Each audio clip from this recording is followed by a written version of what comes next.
কাতলা মাছের কালিয়া। কাতলা মাছের কালিয়া তো অনেক ধরনের তোমাদের সঙ্গে শেয়ার করেছি। খুবই সহজ পদ্ধতিতে বিয়েবাড়ি স্টাইলে কাতলা মাছের কালিয়া এত সুস্বাদু হয়, গরম গরম ভাতে মেখে খেতে যে দুর্দান্ত লাগে। তাহলে চলো রেসিপিটা তোমাদের সঙ্গে শুরু করা যাক। কাতলা মাছের পেটিগুলোকে প্রথমেই ভালো করে ধুয়ে নুন হলুদ দিয়ে মেখে ভালো করে কিন্তু তেলের মধ্যে যে ভেজে নিলাম।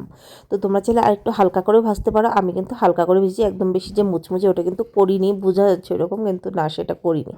নামিয়ে নিলাম মাছ ভাজাগুলোকে, সেটা আর তোমাদের ভালোভাবে দেখানো হয়নি। যাই হোক, তার আগে দুটো পেস্ট করে নিই। টক দইয়ের মধ্যে দিয়ে দিলাম বেশ খানিকটা ভিজানো কিশমিশ। এখন এটাকে পেস্ট করে নেব। তো দেখো পেস্ট করার পর কালারটা কিন্তু এইরকম এসেছে।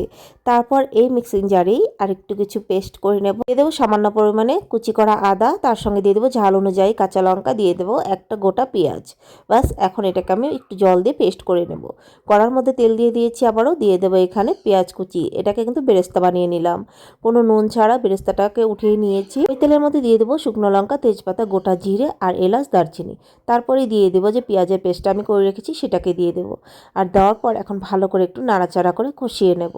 আর এই রান্নাটা এতটাই ভালো লাগে, যারা রসুন ভালোবাসো না তাদের জন্য সুখবর, এই রান্নায় একদমই রসুন ইউজ হবে না। দিয়ে দিলাম পরিমাণ মতো হলুদ গুঁড়ো, একটু সামান্য জিরের গুঁড়ো, পরিমাণ মতো লঙ্কার গুঁড়ো, দিয়ে দেবো স্বাদ অনুযায়ী নুন, দিয়ে দেবো একটুখানি সামান্য জল। এখন মশলাটাকে ভালো করে কষিয়ে নেব। আর মশলাটা কষানোর উপরেই কিন্তু রান্নার স্বাদ।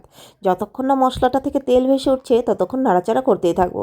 তো মশলা থেকে তেল ছেড়ে গেছে, দিয়ে দিলাম যে আমি দই আর কিশমিশের পেস্টটা করে রেখেছিলাম সেটাকে দিয়ে দিলাম। এখন এটা দেওয়ার পর কিন্তু আবারও ভালো করে কষাতে হবে যতক্ষণ না তেল ভেসে উঠছে। দিয়ে দিলাম সামান্য পরিমাণে চিনি, কারণ যেহেতু এবারের মতো কাতলা মাছের কালিয়া বানাচ্ছি, একটু চিনি তো দিতেই হবে। কষানো হওয়ার মাঝখানে দিয়ে দিলাম কুচি করা টমেটো। আর টমেটোটা দেওয়ার পরে ভালো করে একদম নাড়াচাড়া করে নেবো। এই টমেটোটা দেখতেও যেমন ভালো লাগে, এই টমেটোটা খেতেও ভালো লাগে।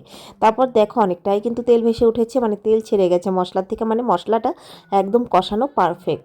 তো দেখো কত সুন্দর লাগছে না, বেশ ভালো লাগছে। এখন আর একটু নাড়াচাড়া করেই এটার মধ্যে দিয়ে দেবো পরিমাণ মতো জল।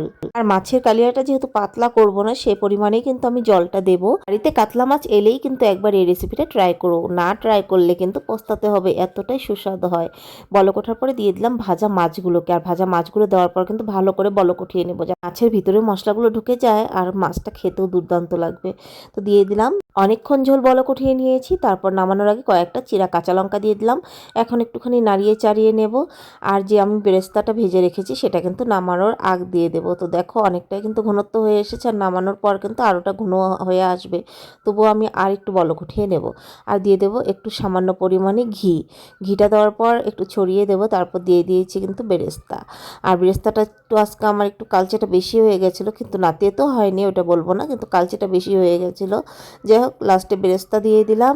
আর তারপর দিয়ে দেবো গরম মশলার গুঁড়ো, যেটা আমি ঘরেই সবসময় তৈরি করি। এই গরম মশলা গুঁড়োটা খেতে বেশ ভালোই লাগে। নামিয়ে নিলেই তৈরি হয়ে গেল বিয়েবাড়ির স্টাইলে কাতলা মাছের কালিয়া। আর গরম গরম ভাতে পরিবারের সবাইকে সার্ভ করুন, সবাই খেয়ে বলতেই হবে দুর্দান্ত হয়েছে কাতলা মাছের কালিয়াটা। সত্যি বলছি দারুণ লাগে, তোমরা একবার অবশ্যই ট্রাই করো। আর ভিডিওটা কেমন লাগলো কমেন্ট করে জানাতে ভুলো না। আর তোমাদের একটা লাইক আমাকে অনেকটাই উৎসাহ করবে, যাতে আরও সুন্দর সুন্দর সিম্পল রেসিপিগুলো তোমাদের সঙ্গে শেয়ার করি। এখনকার মতো টাটা।